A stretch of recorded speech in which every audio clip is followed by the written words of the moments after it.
Alright, here it is, Food City, getting the ingredients for tonight's balsamic glazed Caprese chicken. Fresh. See, fresh chicken thighs, there you go. Good price. Alright, I did a little research on balsamic vinaigrette, and I've come to the conclusion that Minari Federzoni balsamic vinaigrette will do the trick for tonight. Lots of olive oil to choose from here. Let's try the Lucchini.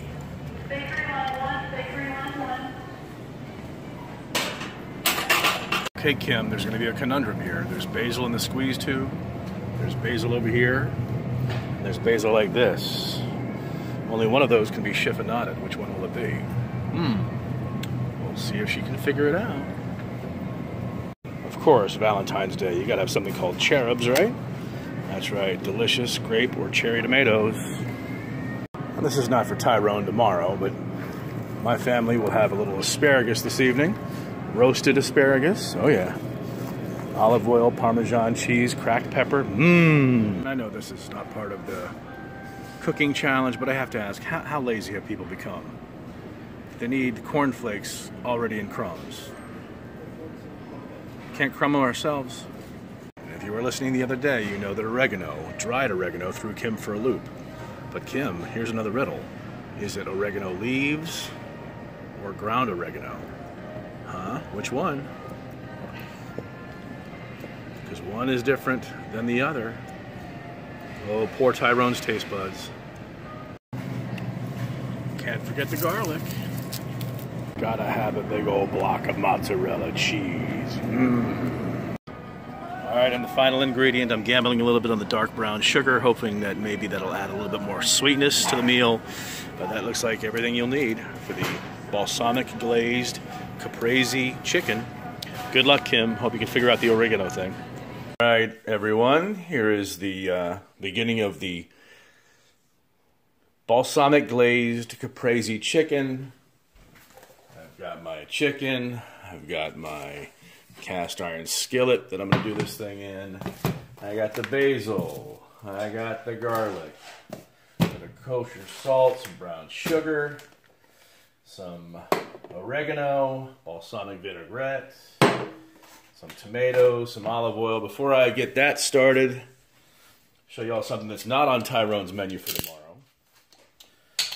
Is my famous drizzled olive oil over asparagus. Little sea salt or kosher salt works really well. Over the top of it, like that. Some cracked pepper right in there over the top. I will end up roasting this for about 20 minutes at about 400. First, let me add a little Parmesan cheese to that. It's around here somewhere. Aha, there it is. You can use either the grated, I choose to use the shredded. And that goes right over the top, just like that. Give it a good shake. And that roasts, and it's going to be amazing. Alright, Kim was concerned about something called chiffonade.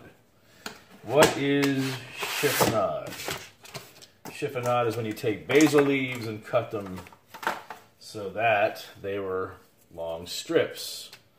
Let's take a little bit of basil, you stack a few leaves together, and then you roll it up individually, stack them up like this, roll them, and then you cut them. There you go, a little roll like that. Here comes the chiffonade.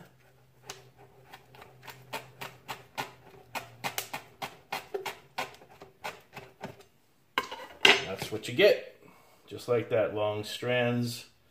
Probably not the best chiffonade in the world, but it'll definitely do the trick. Also something I have called a garlic rocker that Kim has wondered about. That's this cool device right here. It's got a sleeve, so what you do is you take the garlic. I think We need 2 cloves. You take the garlic, you put it in here, and you twist it back and forth. That will take off the garlic skin. So you see now all I have is a piece of garlic with no skin on it. Do it again with another piece of garlic. Same thing. I like to do it over the sink so that the skin doesn't go everywhere. And another piece of garlic. Now you can see down here I have what is called the garlic rocker. What I then do is place it right on top of the garlic, just like this. Then you crush it down, you rock back and forth, and it comes right through. Look at that. Right through. Now you see there's some on the bottom. I go like this, rock it through, just like that. And then when it comes time to cook, I just take a spoon and I just scoop that right out and throw it right in the pan. That's just leftover. If you can get it off, you can get it off. Doesn't really matter. All right, time to salt and pepper and oregano each piece of chicken. I'm going to heat up the pan. You can tell I like cracked pepper.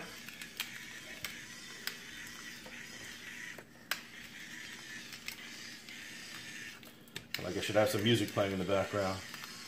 Music to cook by. Maybe I can get Kim to sing Putting My Boots On. Or not. Alright. A little salt. Turn those over. You may think that's a lot of salt, but when you're cooking something, it's actually not. Alright. And yes, Kim, here it comes. They call this dried oregano. You may have heard of it or not. Kim hadn't. It's oregano that's dried. You hit both sides. I'm assuming I am. Like the way that tastes. Looks good so far. And we'll see how Tyrone likes it tomorrow. This is for my family this evening.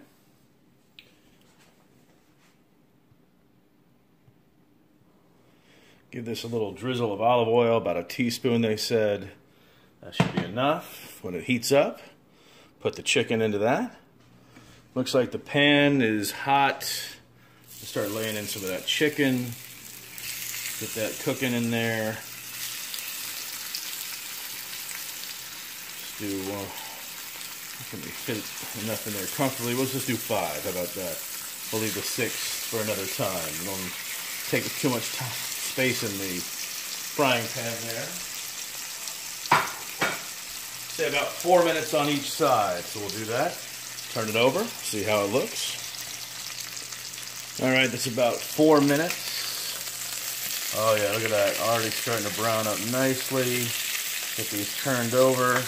Now they're not going to cook all the way on the stove top here, but they will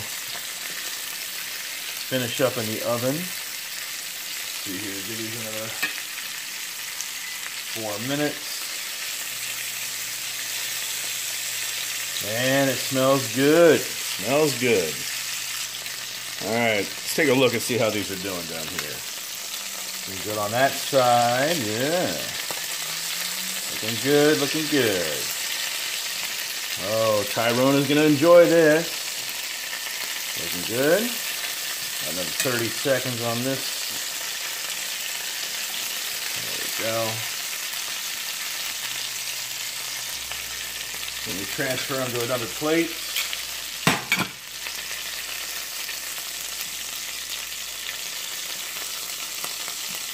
Look at those. They look awesome so far.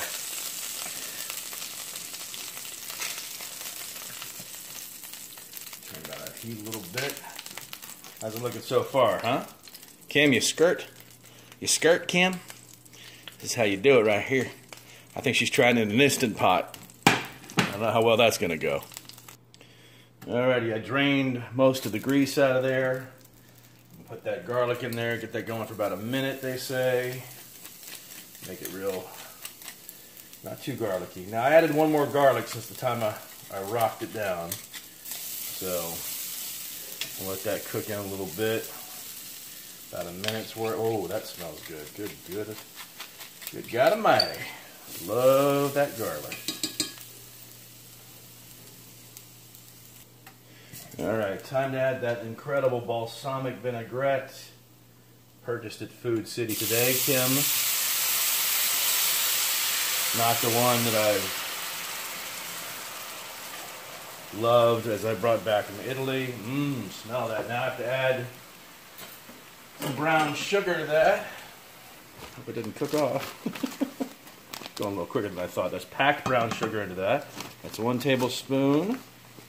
It's 2 tablespoons. And about a half, they said. So there you go.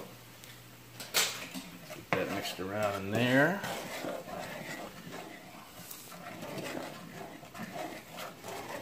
Oh, it smells incredible. I will say you want to stay back from that pot a little bit, from that skillet, because it does burn the nostrils just a touch. And it's already starting to thicken up there like it's supposed to. They say give it about 5 to 6 minutes on a simmer. Turn the heat down to about just over, I guess about medium-low. Mix that all around. Keep that brown sugar, balsamic vinaigrette. Well, I guess it's not a vinaigrette yet. It's a balsamic vinegar. Mix that around. Should be thickening up here in just a second. Alright, that seems to have thickened up pretty nicely. So let's see here. Let's get this chicken back in here. Turn that in there. Oh yeah, look at that. Oh man. Oh man. This one in there too. Get that all going. Flip it around. Oh my God. Thank you, Rachel, for submitting this recipe. Woo! Smells good, looks even better. There we go. That should do it. Another piece of chicken. I'm only doing 5. The recipe calls for 6. That's okay. Wanted to make sure I could fit it all in the same iron skillet here. I guess I need a bigger one. Now y'all know what to get me for Christmas. Guess my birthday's first. Alright, we'll turn that around there like that. Get that all in there. Alright, let's add ourselves a cup of these cherubs. That's right. Happy Valentine's Day. Little cherubs. Mix those around in there. Let's see. By the way, the greatest thing ever. Collapsible measuring cups. Oh yeah. And the next thing to do is put it in a 410 degree oven. So that's what it looks like going in. With all the nice tomatoes around there. Turn that off. Put it in the oven. We'll see in about 30 minutes. As of course everything is baking in the oven, I've got my mozzarella all sliced up and ready to go on top. I have those cherub tomatoes, which I need to cut those in half. Do that right now. You'll see I have my chiffonade cut basil leaves. Probably saying it wrong, but I'm pretty sure it's chiffonade. And these are going to go on top of the individual pieces of chicken. And, we're about 20 minutes away. All right, there's about 5 minutes to go. Ooh, smells delicious. Look at this. Oh, look at that. Is that amazing? Looks amazing. Now comes the time to add that mozzarella cheese. That's kind of big. We'll put a little piece on each one. Melt that down. One of them I'm going to leave without the cheese on. And that's going to be for Mr. Tyrone Beach. We'll put that back in the oven, give it about 5 minutes. And then dinner time's here. Goes back in. And for those of you who are wondering about the other thing that is not for Tyrone tomorrow, the other sizzler is my roasted asparagus. That is delicious, delicious, delicious. Let that cool down for a little bit before I serve it for dinner. When we come back, the finished product. And that looks like that's about it. Let's pull it out, get it all plated up so y'all can see this. Hopefully, winning combination. There it is, the final product. Got mozzarella melted on top. Let's plate something here for my family. Some asparagus, delicious. Piece of chicken. Right there. Look at that mozzarella just coming right off of it. Add a few of these tomatoes to it without spilling them all over the place. There you go. And here it comes, the big finish. Chiffonaded basil. There it is. So there it is, my concoction. As it will see how it is for Tyrone tomorrow. This is my dinner tonight. Hope you enjoyed my preparation. I'm no Kim Hansard, and that's a good thing.